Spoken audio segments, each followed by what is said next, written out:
what a season it was last season for Willie Frotz and the Tulane Green Wave, especially by virtue of what they did in 2021, which was abysmal. Only a 2-win season to a 12-win year in 2023, where they won the American and won the Cotton Bowl against the USC Trojans. That's the New Year's Six Bowl game. 2023 may be an even bigger year for this Tulane Green Wave team. There's a lot of returning talent, but this new-look American provides its challenges. Will the Tulane Green Wave repeat as American champions, making another New Year's Six Bowl game, or are they going to be dethroned and maybe start to fall down the ladder of college football yet again? What's up, Tailgaters? My name is Tailgate Nate, and welcome to my channel, predicting all 133 FBS level college football teams this summer. Hey, it means I'm doing your favorite team, so hit the subscribe button and ring the bell so you know when that video gets uploaded. But there are more ways than that you can help me support my channel. You're doing one right now by watching the video, and you can do more by liking, commenting, sharing, and anything else you're willing and able to do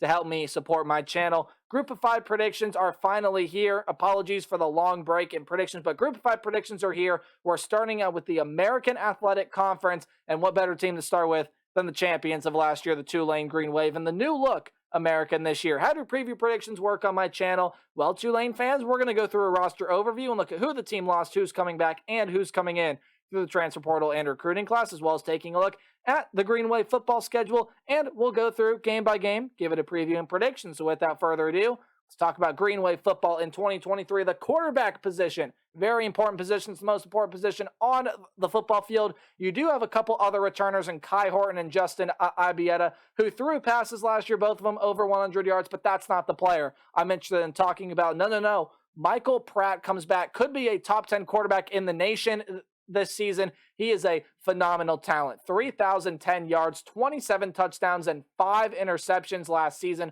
on 63.5% completion percentage. He was magnificent for this Green Wave team, and I think will be again in 2023. He could definitely improve that passing yards number. And, well, they may have to rely a little bit more on the pass than they did last year, because in the running back room, you lose a stud in Tajee Spears. I think he's going to be near impossible to replace this season, although they're going to try with some talent that I will talk about here in a little bit. But Tajee Spears last year, what did he do? Well, only 1,581 yards. That's 1,581 for all you out there. Averaged almost 7 yards per carry. Oh, yeah, 19 rushing touchdowns as well. In fact, if you want to take a look at more rushing stats, Michael Pratt, who does come back, 478 yards and 10 touchdowns last season for this team. But back to talking about Tajee Spears. He is a phenomenal talent. He is moving on from this program, I believe, to go play in the NFL. He's going to be really, really hard to replace, but the Green Wave are certainly going to try. You got Shoddy Clayton Johnson and Iverson Celestine that are going to be coming back, but the feature back this year should be a transfer from the Liberty Flames in Shedro Lewis. I believe he's going to end up being that feature back for the Green Wave this season. Now, do I think anyone in this room is going to be able to replace Tajee Spears? No. But I still think it's going to be a pretty solid running back room for the Green Wave in 2023. The wide receiver room takes its hits as well, as your top 2 targets from last season do leave. Now, neither of them led the team in receptions, but they did lead the team in yards. That is Shea Wyatt and Deuce Watts. Wyatt had 692 yards and 7 touchdowns, and Watts 657 yards and 8 touchdowns last season. When you take a look at who's coming back, well, Lawrence Keys and Jaquan Jackson were the team's 3rd and 4th leading receivers last year. Jackson with 554 yards and 3 touchdowns. Then there's a bit of a drop-off before you get to Lawrence Keys, former Notre Dame transfer, 296 yards and 2 touchdowns last season, as well as getting some transfers coming in to help boost up the wide receiver room. Yule Keith Brown is in from Texas A&M. And then you get another transfer in Dante Fleming, who's over from Louisiana. So you get some transfers coming into this program to help boost up that wide receiver room. Jackson and Keys each got about the same number of receptions as Wyatt and Watts last season. So I still think going to be a pretty good wide receiver room for the Green Wave team. Now, you do lose a world-class tight end in Tyreek James, 285 yards and 5 touchdowns for him last year. However, Alex Bauman, Reggie Brown should be the feature tight ends for this team next season. And when you take a look at the offensive line, you do lose Joey Claybrook. However, Sincere Haynesworth, Prince Pines do return, as well as getting a transfer over from LSU, former 3-star out of high school, Cameron Wire, should be starting, I believe, on the left side of this offensive line. On the defense, what can we expect from a Green Wave defense that was really pretty good last season? Well, Tylo Phillips and Carlos Hatcher are going to be gone off of this defensive line. Phillips last season had 25 tackles, and Hatcher, kind of a depth piece, 7 tackles and half a sack last season. So you get a lot of the talent that was front and center for the Green Wave last season, literally and figuratively, coming back. And Patrick Jenkins is one of them. Had 3 sacks last year, 39 tackles, with a top 10 tackler for this team. And you get more returners as well. Eric Hicks, Keith Cooper, and Adonis Freelo. I read the list backwards there. I apologize, but a lot of names, a lot of talent back on this defensive line for Tulane. That should be good again in 2023. In the linebacking unit, well, this is where you do start to take some hits. As your top 2 tacklers from last year, both of them broke 100, are both gone. Dorian Williams and Nick Anderson both leave. Williams, 131 tackles, 5 sacks, and 2 picks, along with 7 passes defended. Nick Anderson, 113 tackles, 2 sacks, 4 passes defended. He's gone. Who do you return? Jesus Machado, Darius Hodges, David Neal, and Corey Platt, as well as getting a transfer over in Jared Small. So still think going to be a pretty good linebacking room for this team this season. And when you take a look at this defensive back room, it was a strength for Tulane last year was the secondary. I think it will be again this year, but there is a lot of phenomenal talent leaving this defensive back room. Larry Brooks, Macon Clark were 2 top 5 tacklers for the team last season, each having 2 interceptions to their name last year. Lumi Young is also going to be gone. He was a top 5 tackler for this team last year, has an interception to his name, and then Jaden Kennedy is gone as well. But Jarius Monroe led the team with 3 interceptions last year. He is coming back, as well as 8 passes defended. Lance Robinson and DJ Douglas return as well. Robinson, 34 tackles, 5 passes defended last season, as well as more transfers. 3-star out of Northwestern and AJ Hampton, and then a 3-star over from Louisiana and Cameron. I will say this last name wrong. I apologize, but Pedesclo will be coming back to this team. This is the Tulane defense that can mix up looks, can really shift things around. I think it's going to be another really good defense, and this is going to be another really good Green Wave team. As your head coach is Willie Frotz, offensive coordinator Slade Nagel, and defensive coordinator is Sheil Wood. As we take a look at the Green Wave football schedule in 2023, there are a lot of landmines on the schedule, but we will talk about them when they get there. Any game at home is underlined, while any game on the road will be in italics or the slanted text. Any game you see in green will be a game I think Tulane will win easily. Any game in yellow is a game where, okay, hey, that other team's going to put up a fight. Maybe it's a close back and forth game, but I think the Green Wave are going to be able to win, and red is a loss. Do not underestimate South Alabama. This week 1 matchup is going to be very tough for Tulane to win, as South Alabama plays a lot similarly to Tulane. Not necessarily in style, but just when you take a look at the surface. This is a really, really good offense that has a pretty good quarterback that can beat you in several different ways. And then when you take a look at the defense, it is a don't budge at all defense. It is superb. South Alabama, I believe, rode it to 9 or 10 wins last season, and they can do it again in 2023. I think that's going to be a stellar team. But this is a Tulane team that I think coming in has the better quarterback in Michael Pratt. I think they have the slightly better defense here as well, with its ability to mix up looks. And I think that's going to lead them to a win against South Alabama in week 1. But make no mistake, the Jaguars are going to be a tough out for anybody this season, even this Tulane team.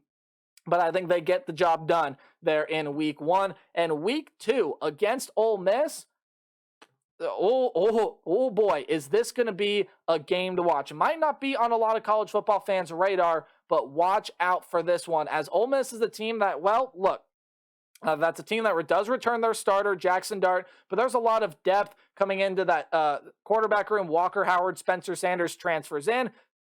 There are a lot of very solid pieces in the skill position group, most notably at running back with Quinshawn Judkins coming back. And that's a defense that, hey, has been steadily improving under Lane Kiffin. But I think this is going to be a very good game, very tough matchup. I just think Ole Miss a little too explosive on offense, too fast-paced for this Tulane defense to keep up with. Make no mistake, if Tulane wins this game, I will not be shocked. You shouldn't be shocked either, but I do believe Ole Miss going to walk away with the win there in week 2.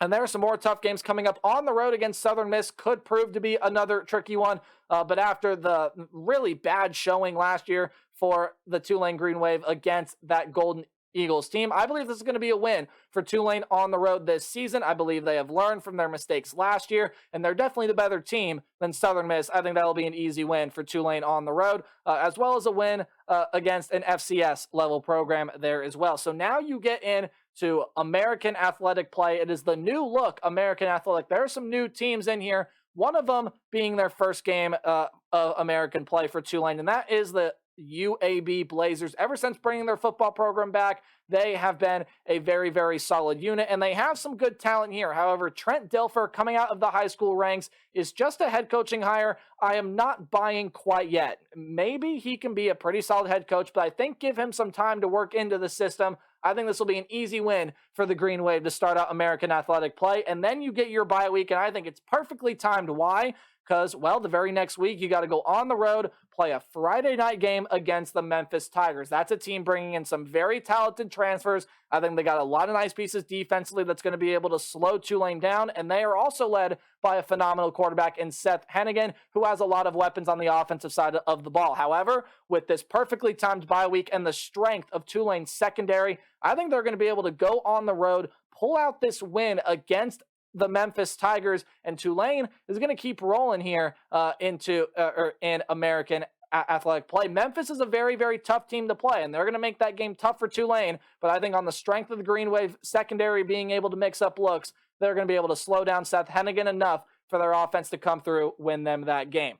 Then you got a game against North Texas, and what North Texas has going for them this year, look, that's a team that lost a ton of transfers, yes, and it's going to look pretty different, but that rushing attack this season, oh boy, that could be a rushing attack this year that is really, really good in American play. Another one of the new teams, but I do believe that Tulane going to be able to win. That rushing attack may give this Green Wave team trouble, but too much talent in the front seven. I think they'll be able to slow it down. They'll get a win against North Texas. And then on the road at Rice, I think will be a win for Tulane as well. Now, do not underestimate Rice this year. That's another newcomer to the American Athletic front. However, Rice, that's a team that is getting none other than JT Daniels. Has not lived up to the hype coming out of high school yet. However, could he do it at Rice? Yes, he's got a lot of great skill position players. That Rice defense has got some good pieces, but overall, I think the Rice defense is a little too susceptible, and that's what will lead Michael Pratt, this Tulane offense, to a win on the road. I also believe they will win on the road against East Carolina. Now, don't count out